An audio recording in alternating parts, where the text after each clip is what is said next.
Gandang umaga po sa inyo pong lahat. Time check po natin is 6:01.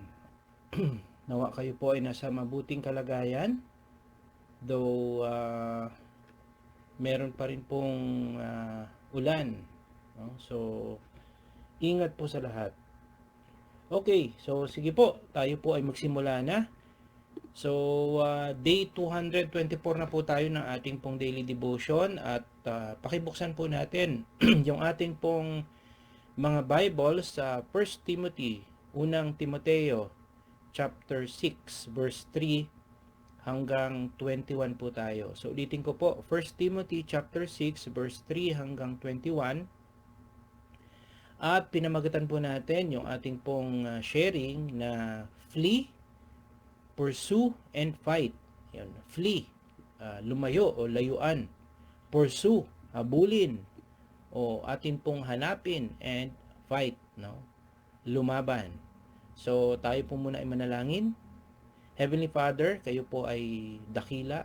Kayo ang naglikha ng langit at lupa. Maraming salamat po sa pagkakataon na Lord muli sa salop ng inyo pong pagpapala sa pamagitan po ng inyo pong mga salita.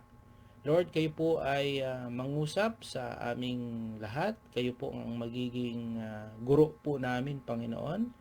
At kami naman po ay magpapaturo sa inyo, makikinig sa inyo.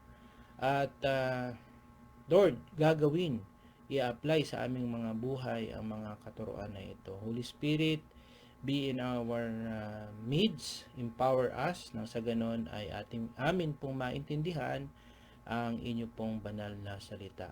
Ito po, O Lord, ang aming pong samot dalangin sa pangalan ni Jesus. Amen. Ayan po. So again, ang pamagat ng ating pong sharing ay flee, layuan, pursue, habulin, and fight, labanan o lumaban. So dito po sa chapter 6 ng 1 Timothy, mababasa po natin dito mga kapatid ang mga mahalaga, importanteng mga tagubilin ni Apostol Pablo para sa kanyang protege, no? Sa kanya pong dinidisciple o alagad na si Timoteo, no? Lalo na po sa pagpapatakbo nito sa iglesia ng Ephesus o Efeso. Ngayon, para po sa kaalaman ng lahat, ang Efeso ay isa pong mayamang lungsod, no? Dahil yun nga, no, busy, no, marami din pong mga iba't ibang mga ideolohiya, no, ideology, no, mga kaisipan. Kaya nag-exist yung maraming mga false teachers, huwad na guro na nagtuturo po, no, ng mga maling katuruan, okay, na taliwas sa katuruan ng ating pong Panginoon, dahilan para magulo at ma-confuse ang mga mananampalataya roon. Kaya po, sa letter na ito ni Paul kay Timothy, actually, ang chapter 6, ang panghuling chapter ng 1 Timothy, may mga tagubilin, no, ang apostol sa mga bagay na dapat layuan, gawin o habulin at ipaglaban kung gusto na manatiling tapat si Timothy sa kanyang calling. So, hindi po pwede na tumayo lamang siya nang walang gagawin. So, hinihikayat siya ni Pablo na kailangang kumilos na may malinaw na layunin itong si Timothy. Kaya doon po sa verse 11, kung babasahin po ninyo, at verse 12, gumamit po si Pablo ng tatlong action words, no? Mga salitang pagkilos, yung lumayo, yung habulin, at labanan. Kaya mga kapatid, in application as Christians, hindi po tayo nabubuhay na meron tayong passive faith. Pag sinabing passive faith, nakahinto. Dapat po tayo ay kumikilos, tayo po ay merong ginagawa. Kaya kung gusto po natin na active, hindi passive ang faith po natin, meron dapat tayong lalayuan, iiwasan. Meron din po tayong dapat na i-pursue. Ano ba yung hahabulin po natin? Ano po ba yung gagawin natin? At ano ang dapat natin tayuan? No? Na mag-stand firm tayo o ipaglaban po natin. Kaya doon po sa verse 11, sabi ni Apostol Pablo sa letter niya kay Timothy, at para din ito sa ating lahat bilang men and women of God. Sabi niya, ngunit ikaw, O man of God, sabi ni Apostol Pablo sa letter niya, ikaw, Timothy, man of God ka. Umiwas ka sa mga bagay na ito. So, ang tanong ngayon, ano ang mga bagay na dapat iwasan ni Timothy? Ano yung mga bagay na dapat nating iwasan bilang mananampalataya? So, kung babasahin po natin yung verse 3 hanggang 10, may mga warning o babala si Pablo laban sa tatlong pangunahing mga bagay na dapat nating layuan bilang mananampalataya. Number 1, yung maling katuruan at mga walang kabuluhang mga pakikipagtalo. Kung babasahin po natin yung verse 3, ito po yung letter ni Paul. Kung nagtuturo ang sino man ng ibang katuruan at di sang-ayon sa mga tunay na salita ng Panginoong Hesukristo at sa mga aral tungkol sa pagiging makadiyos, siya ay nagyayabang, ngunit walang nalalaman. Sakit na niya ang manuligsa at makipagtalo tungkol sa mga salita, bagay na humahantong sa inggitan, alitan, kutyaan at masasamang hinala. Mahilig din siyang makipagtalo sa mga taong baluktot ang pag-iisip at di kumikilala sa katotohanan. Ang mga taong ito'y nag-aakala na ang reliyon ay paraan ng pagpapayaman. No? Strong word, no? Mga nagtuturo daw ng mga katuruan na baluktot, di sang-ayon sa tunay na salita ng ating Panginoong Hesus, ito daw ay mga iiwasan ni Timothy. Ito daw yung mga iiwasan natin. So warning ito ni Pablo laban, no, sa mga false teachers na nagtuturo ng hindi umaayon sa mga sound and true teachings of the Lord, no? So tinukoy niya dito yung mga tao na naguhumaling sa pakikipagtalo, di ba? At walang katapusang mga debate, no? So lalo na ngayon sa digital age natin, ang daming mga nababasa nating mga post online. So ang dali nating matukso, maakit, no, na makipagdebate din, makipagtalo din, mga away theological, porket may mga ganitong mga term, kung ano-ano pa. So, tinatawag po tayo na layuan ang mga walang katuturang mga pakikipagtalo na ang cause lamang naman po ay mag-divide sa church. Kaya nga ang sabi doon, no, nagkakaroon ng inggitan, nagkakaroon ng alitan, kutyaan, mga masasamang mga hinala. So, ang sabi ni Pablo, okay, sa halip na bigyan natin ng pansin ng panahon yung mga bagay na yan, na hindi naman magpapatatag, mag-encourage sa atin. Yun na nga, hindi nga mag-encourage sa atin, magpapahiwalay pa nga sa atin, iwasan na yon, no? Yung mga bagay na yon. Pangalawa na dapat layuan ni Timothy at nating lahat, paggamit sa pananampalataya para sa sariling kapakinabangan. Sabi dun sa verse 5, mahilig din siyang makipagtalo sa mga taong baluktot ang pag-iisip at di kumikilala sa katotohanan. Ang mga taong ito ay nag-aakala na ang reliyon ay paraan ng pagpapayaman. So kung ang objective natin ay gagamitin ang ministry, gagamitin yung salitang faith natin, o yung mag-evangelize tayo para sa pansariling pakinabangan o yumaman, malinaw po na pinuna ito ni Pablo, no? Na maaring gamitin yung kabanalan natin, yung holiness natin para yumaman po tayo. So, ito daw po ay isa o pangalawa na dapat layuan, no? Flee, iwasan.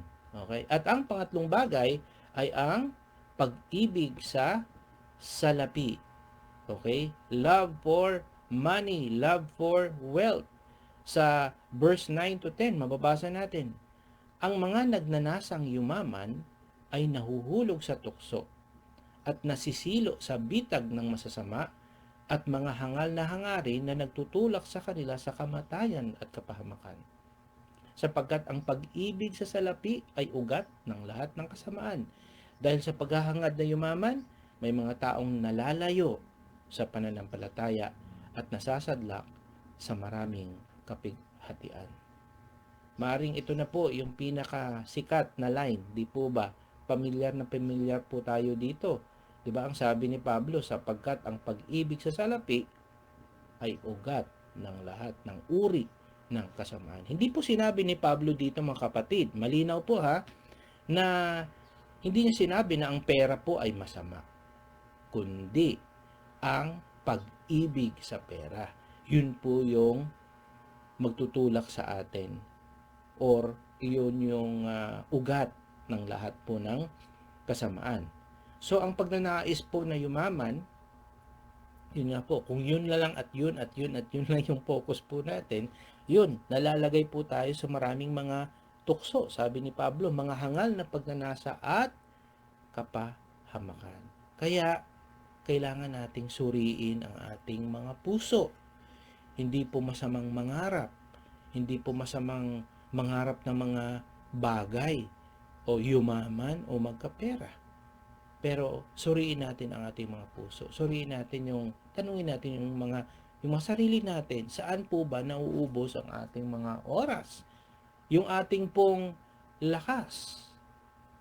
Hinahabol ba natin ang kasaganaan sa pananalapi kapalit ang ating pong espiritual na pamumuhay? Kung yun na po yung naglalayo sa atin, sa ating faith, sabi hindi na tayo po nakakapag church or hindi na natin nagagawa yung pagdi-disciple po natin sa kapwa po natin, wala na tayong time for the Lord because of our busyness of magpayaman. Ayun na, tingnan natin, tanungin natin yung ating mga sarili, no? Kamusta na po ba yung ating spiritual na pamumuhay? How is your spiritual life right now? Kapag ang mga material na bagay na ito ay naging pangunahing dahilan para maisantabi natin yung ating pong pananampalataya, worth it pa kaya ito? Yun po yung tanongin natin. So, 3 bagay po mga kapatid ang dapat nating layuan. Ngayon, kung may mga bagay na dapat layuan, hindi po pwede na wala tayong pupuntahan. Agree po ba kayo mga kapatid? Kung tayo po ay lumayo na sa kadiliman, anong gagawin natin? Alangan na tumigil na tayo. Hindi po pwede. Dapat meron tayong pupuntahan na bagong lugar. So, ano po yun? Siyempre, kung tayo po ay dati sa kadiliman at tayo ay umiwas na doon o nilayuan na natin doon, ang pupuntahan dapat natin ay ang tama kayo, liwanag. Tama. Kung tayo ay lumayo na sa masamang buhay noon, dapat saan na dapat tayo papunta? Tama kayo, sa mabuting buhay.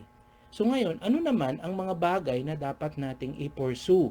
Kung kanina nilayuan, ano naman yung mga bagay na dapat nating habulin at gawin? So dito po, si Paul nag-instruct kay Timothy at tayo din, no, sa ating ding lahat, na to actively pursue the 6 important mga katangian, no, mga pangunahing katangian kung gusto po natin maging malusog ang ating espiritual na pamumuhay. Number 1, mamuhay ng matuwid. Okay? Mamuhay ng matuwid. Ang matuwid na pamumuhay ay pamumuhay na obedient kay Lord.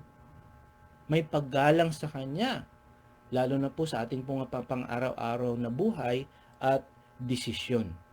Pangalawa, maging makadiyos. So, ang una po, mamuhay po tayo ng matuwid. Pangalawa, maging makadiyos. Magkaroon po tayo ng banal na takot sa Diyos. Pangatlo, pursue faith. Yung ating pong pananampalataya. Kamusta po ba yung faith po natin? Mahina? Malakas? O wala na ang faith natin? So, ang faith is about trusting in the Lord. Lalo na po sa kanyang mga pangako. Kamusta po ang sitwasyon mo ngayon? Ikaw po ba ay sinusubok? May mga pagsubok ba sa buhay mo? Have faith. Magtiwala tayo sa pangako ng Diyos. Number 4, pursue love. Pag-ibig na may kasamang sacrifices. Dahil ang pagmamahal, may sacrifice po yan. At yan po ang pinakapuso ng buhay ng isang Kristiyano. At yung 5 and 6 na dapat i-pursue natin ay ang pagtitiis o yung pagtsatsaga at yung kaamuan o yung pagkakaroon po ng humility. No? Pastor, parang hindi naman fair. Sinaktan niya ako. So, yun ay i-pursue natin yung pagpapakumbaba, yung kaamuan, yung pagtitiis, pagtsatsaga. So, sa kabila ng mga pagsubok, sa kabila ng maaring pagkutya ng mga tao sa atin, hindi tayo nawawala ng pag-asa, hindi tayo sumusuko. So, yun po yung mga 6 na bagay na i-pursue natin. Okay? At binanggit din ni Pablo yung paggamit ng ating mga kayamanan para sa mabuti. So, nakita natin na hindi sinasabi ni Apostol Pablo na masama ang kayamanan, masama ang pera. Actually, kung babasahin nga natin yung verse 17 to 19, di ba? Binanggit niya doon na sa mga may kaya, sa letter na sasabihin ni Timothy sa congregation o sa mga mayayaman, no? Hindi sinabi ni Pablo dito na itapon nyo na, ilustay na ninyo yung mga kayamanan ninyo. Ang sa halip, sinabi niya, huwag maging mataas ang tingin sa sarili. Huwag magtiwala sa kayamanan na madaling mawala. Magtiwala sa Diyos na siyang masaganang nagbibigay ng lahat ng ating mga pangailangan at maging mayaman sa mabubuting gawa. So kung ikaw ay pinagpapala, maging bukas palad tayo. Ibig sabihin, maging generous, maging handa tayo na tumulong sa iba. Okay? So mga kapatid, last, kung meron tayong lalayuan, kung meron po tayong dapat na i-pursue at habulin, so ano naman ngayon yung ating pong mga ipaglalaban? So dito po nagtapos si Pablo sa isang malinaw na panawagan. Doon po sa verse 12, ano ang dapat ipaglaban? Ipaglaban mo ang mabuting pakikipaglaban ng pananampalataya. Para hindi tayo yung pasuray-suray. Hindi tayo yung katulad ng kawayan na kung saan yung hangin dun din, no? Pag ganun-ganon tayo. So sabi niya, ipaglaban natin na ang ating pong faith, mga kapatid, ay tumibay. Sabi niya, hawakan mo mabuti ang buhay na walang hanggan. So ibig sabihin, mga kapatid, na ang pamumuhay natin bilang mga Kristiyano, ang pamumuhay natin para kay Kristo ay isang pakikipaglaban saan? Sa mga tukso, sa mga makamundong mga bagay na hindi tayo mapapadala doon. Na we go with the flow. Diba? Yung ating mga sariling mga laman. Diba? Yung mga carnality na tinatawag. Yung even the mga spiritual, kasi alam natin, no, nabubuhay tayo sa spiritual realm na ito na lumalaban tayo. Pero sabi nga po, kaya nga ah, atin dapat laging ah, isuot natin, no, yung mga spiritual sandata natin lagi. Mga kapatid, kapag wala po tayong spiritual na mga sandata, ano po ba? Di po ba may helmet, meron tayong mga espada, meron tayong breastplate, okay? Sa Galatians. So, kailangan kasama po yan, yung salita ng Diyos, yung ating pong pagpapatibay sa ating pong pananampalataya. Sinabi niya, ang ipaglaban natin, yung hawakan natin, yung buhay na walang hanggan.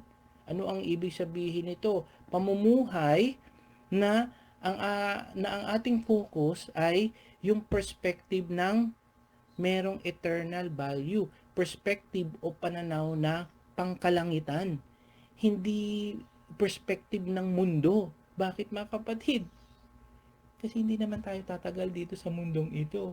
Yung mga bagay na luluma, yung mga bagay na meron tayo ngayon, pagsasawaan din po natin. Masisira din po yan, mga bagay na yan. So, ibig sabihin po, kinikilala natin na ang buhay na ito sa mundong ito ay pansamantala lamang. Hindi natin yan madadala. So, yun po ang ipaglalaban natin. Ipaglalaban natin yung ating faith. So, how is our faith? Kamusta ang pananampalataya mo? Kamusta ang espiritual na pamumuhay mo?